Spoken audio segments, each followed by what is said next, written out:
Hi, all. This is the third episode in my series Boss Babes, and I'm super excited to be here with Sasha Moon of Sasha Moon Salon. Hi, Sasha. She's located in Crown Hill in Seattle, and she is my ultimate hair guru extraordinaire. She is amazing. And an incredible person to boot. I love coming into the salon and chatting with her. She's done some amazing things with my hair, really and truly. Um, and on top of that, she teaches me, she has and continues to teach me home hair care, which is huge and really important piece and part of maintaining hair health and hair beauty. Um, and Mhm. so, yeah, it's a really, something that I really do cherish about that piece of the relationship that I have with you, Sasha. Um, and so I'll just chat a little bit about Sasha, give a little bit of a bio on her, and then we'll kind of get into some questions that I have for you. Does that sound good? That sounds awesome. Okay. Yeah, great. And Uh, by the way, your hair looks amazing. Thank you. Beautiful. I appreciate that. All the products that you have given me and recommended, by the way. Sasha studied cosmetology at Jean Juarez Academy of Beauty, and then she attended advanced training in 1999. She has received several certifications, and has a lot of different specialties. One of the specialties that I like the most, of course, is the Ouidad cut, which is a specific kind of cut for curly hair. It's really interesting. There's a lot of different, and I didn't know this before I actually started seeing you, Sasha, is, there's just different types of cuts for different kinds of curls, and there's not just like a one size fits all. And I mean, it's kind of interesting as you get into it, and it's really made a huge difference for me. So I love the Ouidad cut. She also does extensions, balayage, corrective color, design cuts. She actually also teaches balayage and taught it before it was a thing, right? Before it was like this big thing. And so she is really a leader in her industry, which is one of the reasons, it's the truth. And I see her mentoring people as well. So I mean, I enjoy seeing that, and she really does have a passion for her craft and inspires folks in the industry, and her clients as well. So I really appreciate that about her. And she's owned Sasha Moon for 4 years now, correct? And then recently expanded a year ago into a bigger space. Right. And Hmm. then, COVID hit soon after that. Right. So yeah, so is there anything else you want to kind of add about yourself, or before we move forward and ask some questions? No, thanks. I really appreciate that introduction. That was wonderful. It's Welcome. it's so strange to like hear all these wonderful, beautiful things about yourself, but I'm gonna suck it in and take it. Take it. All Yeah. right. So without further ado, I'm going to ask you some questions. Okay, great. So kind of, how did you get into owning your own business? How did that process, work for you? What was the reasoning? It was a really incredible journey for me. It was really a lot of work, and I had a lot of roadblocks over the years. Mm-hmm. So I'm super grateful for where I'm at right now. And I'm really grateful for the loyalty of my clients. Hmm. And I'm really grateful for my team. I have a really good team. It's small. We have 4 of us right now. Well, there's 5 of us total. Hmm. But the way that it started is I was in my early 20s, and I kept searching of like, what should I do? What should I do? And I don't know what to do. Should I be a dental assistant? Should I be a flight attendant? Should I be a real estate agent? Hmm. I kind of looked at all these things, but I didn't feel a passion. And then I seriously was like watching TV, and a commercial for the Jean Juarez Academy of Beauty came on. And I was like, oh, I'm going to try hair school. So I actually was kind of nervous to tell my family because I thought that they would not feel proud of me. Hmm. But it was a totally different reaction. My family was so excited that I was going to be a hairstylist. There's all these women in my family, and they totally loved doing the hair. So they were like, "Oh, that's awesome! You're going to be a hairstylist." And I was like, "Oh, hey!" Like just felt really cool. So I did that in 1997. Hmm. I graduated in 98, and then went to advanced training downtown. Hmm. And I just had a lot of really great mentors. I never thought about owning my own salon at that time. I was a single mom when I went to school. I had a kid at 20, my Hmm. daughter. And then I got married after that and had another child. So I worked and was a mom too, and loved being a mom. Yeah. So I had not thought about owning my own salon, but from the different places that I went, and I moved around quite a bit, and the different education that I got, after about, I want to say probably 7 or 8 years, I became my own sole proprietor, where you lease a chair. Yeah. And so you're like kind of your own Mm-hmm. person, because you're still doing your own taxes and your own things like that. Like you lease a chair in a hair salon. Right. Like somebody else owns the business. Right. They lease a chair, they pay a flat rate. Mm-hmm. You have a little bit more independence, but you also have a whole lot more work to do. Yeah. And you have to keep track of all your stuff. And it can be really overwhelming. Yeah. So then I was asked to teach balayage when balayage hair painting was very, very new. Mm-hmm. And a lot of salons didn't even know what it was. People couldn't even say the name. Like everybody was always like, get my roots, like foil my roots. They're dark, right? Yeah. So I had a lot of other salon owners asking me to teach the class, and I ended up falling in love with it and loved teaching. So I went around Washington State and taught at a few salons and did that independently. And then I just kind of got bored and was like, what's next? What's next? And I was like, oh, I could own a salon. And it was scary. Yeah. Scary.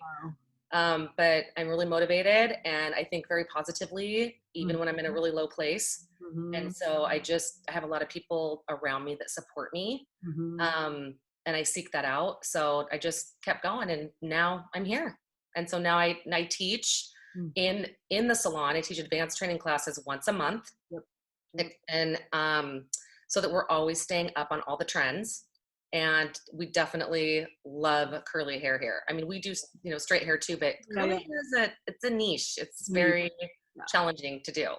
Yeah, definitely. Yeah. And I mean, I have so many questions for you just based on the things that you're saying, but just to try to keep this short and sweet, I'll move on to another question, even though I would have a lot to ask you. Like an hour.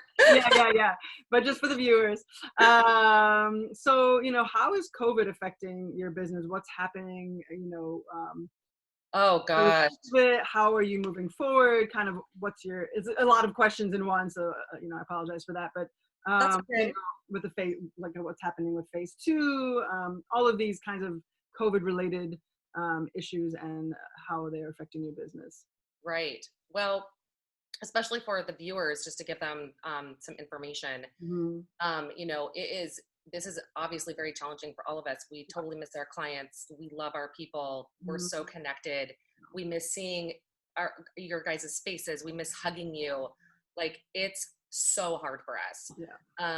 But we all are really excited to get back to work. Everybody's on a different page with that. Some people are like, I'm ready to go. Some people are like, I'm really scared. Yeah. We have to touch you. And you're very close. Yeah. And we still don't know about COVID and how it really does transpire from one person to the next. Yeah. So for the first section, we want to get back to work so bad. Phase 2 is supposed to, in Washington State, per Governor Jay Inslee, we are supposed to open supposedly June 1st. However, it's not set in stone at all. I'm 50-50. I 50% think, yeah, we'll open on the 1st. And then I 50% I'm like, nope, we're not going to open on the 1st. Yeah. So I'm prepared for both. So I'm preparing my salon. We're preparing the PPE. I'm preparing all the stuff we have to do for our clients to keep them safe, and to prepare for my staff to keep us safe too. And I know that we're not considered essential workers, and we're not essential workers. We're essential for psyche. We're essential for how we feel about ourselves. That we do understand that. Yeah. But we are not essential for life or death. Right. We are not. So that being said, it's hard to be patient. It's really hard. It's really frustrating. But people care, and people are sending their hairstylist memes and like funny jokes, and oh my God, it's so cute. So like people keep doing that. Like keep reaching out to your stylist, keep telling them that you care about them, ask them how they're doing. It really like kind of floats our boat. It makes us really happy. You've been receiving support. As far as the expectations of getting back into the salon. Yeah. I have been on a lot of Zoom meetings with a lot of different people from all over the states, like, Mm-hmm. you know, New York and LA, and also from Washington State. I know a lot of other wonderful salon owners Mm-hmm. and they all care about their people. I mean, everybody's so caring. They really, really care. And everybody's got in place masks. You have to wear a mask. Everybody just has to do it. You have to wash your hands right when you come in. There'll be no waiting in the waiting area. You're going to be texted, and you have to stay in the parking lot, and you'll be texted when your appointment is ready. Okay. We have to sanitize and wash everything everybody touches. So we have to sanitize the bathroom doorknobs. We have to sanitize the front door doorknobs every time a client comes and goes. Mm-hmm. So the appointments are going to be longer. Yep. We can't double book. We can't have two people in the same time unless they're in the same household, right? So if a mom Yeah, that makes and sense. a dad and a kid come in, yes, you can do all of them at the same time, Mm-hmm. but you can't do that. And I double book all week long. Yeah. So it's going to be a challenge trying to fit everybody in, because I also don't want to work till midnight. Yeah. Understandable. So Yeah. you'll essentially have like one client per. There has to be one. We have strict guidelines. You can find it on the government websites if people are interested and they want to look at what the guidelines are. Mm-hmm. You know, people are wondering, like, are we going to blow dry? Are we not going to blow dry? That's a really big deal, because you know, nothing is saying, the government's not saying, oh, you have to do this. They're saying, we recommend that you do this. Yeah. So does my team, do we feel comfortable blow drying? We're talking about it. Yeah. We will let all our clients know. People are pretty cool about saying, that's fine, this time I'll skip the blow dry. I just want my color done. I want my haircut done. Yeah. That also allows us to get people in quicker. So like, say we have 6 people a day, but now we can only have 4 people a day. Mm-hmm. Well, if we don't blow dry you, we could probably fit one more person in. So that's what we're looking at right now. Yeah. That was a lot to consider. Mm-hmm. Yeah, it's a lot. It's a lot. So, yeah.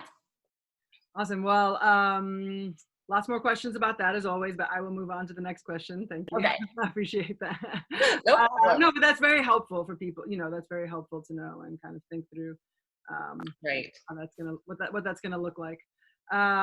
Okay, so you know, what do you as an industry, you know, need from your community? What do you think? How do you think your communities can support you as an industry and as a, you know, independent business owner right now? That is such a super great question. I know that like a lot of people have been supporting their restaurants because their restaurants can only do to go. Yep. And that's been really helpful for a lot of, because a lot of those restaurants are small business owners too. But we can't do like, you know, oh, we'll just do a bank trim out on the, you know, corner, you know, or something. Right. Just a real drive-by bank trim. Yeah, just a drive-by bank trip, like no problem. Nope, we're gonna touch you, sorry. But I think that what is really helpful is to, you know, reach out to your hairstylist, tell them you're thinking about them. If you can, if you are working full-time, if you can, and you can donate money to them as a gift, that is really helpful. You know, we are used to living on tips. We are used to having a specific amount of money. You know, some people are on unemployment, some people are still waiting. So, I mean, a ton of my hairstylist friends have heard nothing, and they've been on the phone for hours and hours and hours daily. And they're not getting any answers. I personally also have not heard back from unemployment because they're trying to figure it out. And there's so many people that have filed. It's understandable, but it's also still frustrating.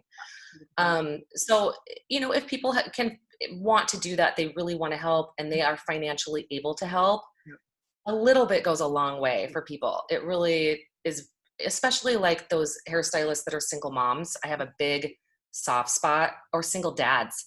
I have a big soft spot for single parents. I was a single parent. You know how that is. It is much more challenging than having a supportive partner.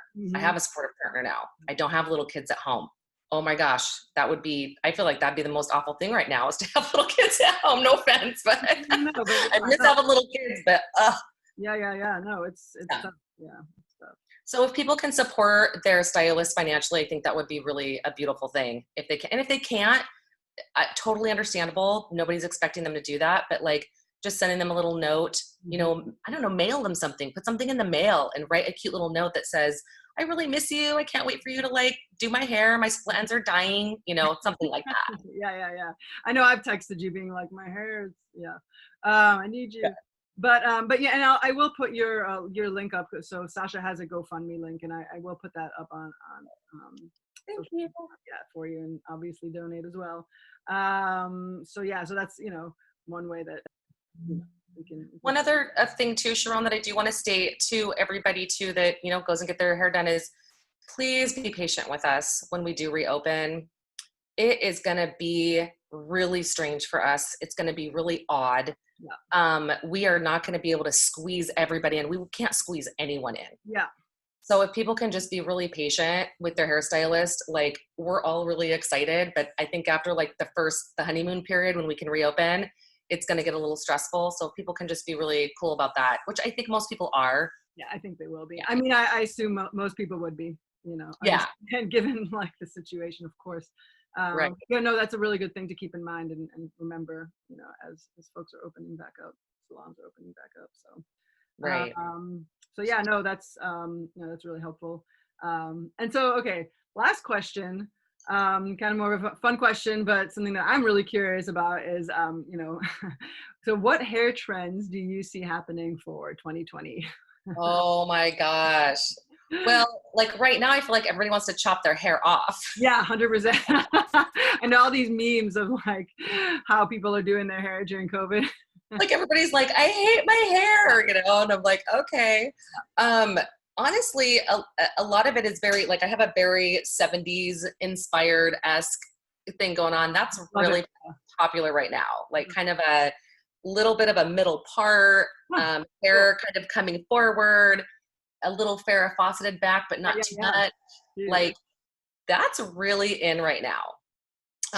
But honestly, a lot of it is embracing your you, embracing what your hair is. If your hair is fine and thin, do something that like is shorter, that gives it thickness, give it some highlights so that it has a little bit more texture. Curly hair, short, long, big. Oh, like big curly hair texture is so hot right now. Yeah. Totally. So, I mean, you've got even like bangs, you know, too, like a lot of people are getting, it's all longer bangs, curtain bangs. I've seen that. A lot of people are getting shorter hair, you know, much shorter. The long lob bob kind of not in anymore. It's more like short, jagged, fun, lots of waves, but not doing like curly hair and like hair like mine. Yeah. So that's really what's in right now is like embracing your texture. Which makes a lot of sense given like what we're kind of dealing with right now, just kind of like embracing what is, who you are. You know, it's kind of like a little bit of a COVID thing that I think a lot of people are dealing with as well. So see it reflected. Oh yeah. Like even for me, like I did my hair and my makeup today for you. Oh yeah, me too. But I've only done it like twice in 7 weeks. And so I'm like, wow, I have like, my hair is on, my makeup's on. This right. It's such a good feeling. In like a top knot, no makeup. That's the new do. It's like top knot. Oh, for me too. Well, no, I really appreciate your time and you know, taking some time to do this. Is there anything else that you want to add before we kind of close out, or that you want people to know about, or just think about? Well, I really appreciate you doing this interview for Boss Babes. You know, I do have like I said, a huge soft spot for like single women, women that have had to have a lot of struggles in life, single moms. I've donated a lot of volunteer hours to different projects that involve that over the years, which fills my heart. I love that stuff. But you know, I think that if anybody feels like they want to be their own boss, they should do it.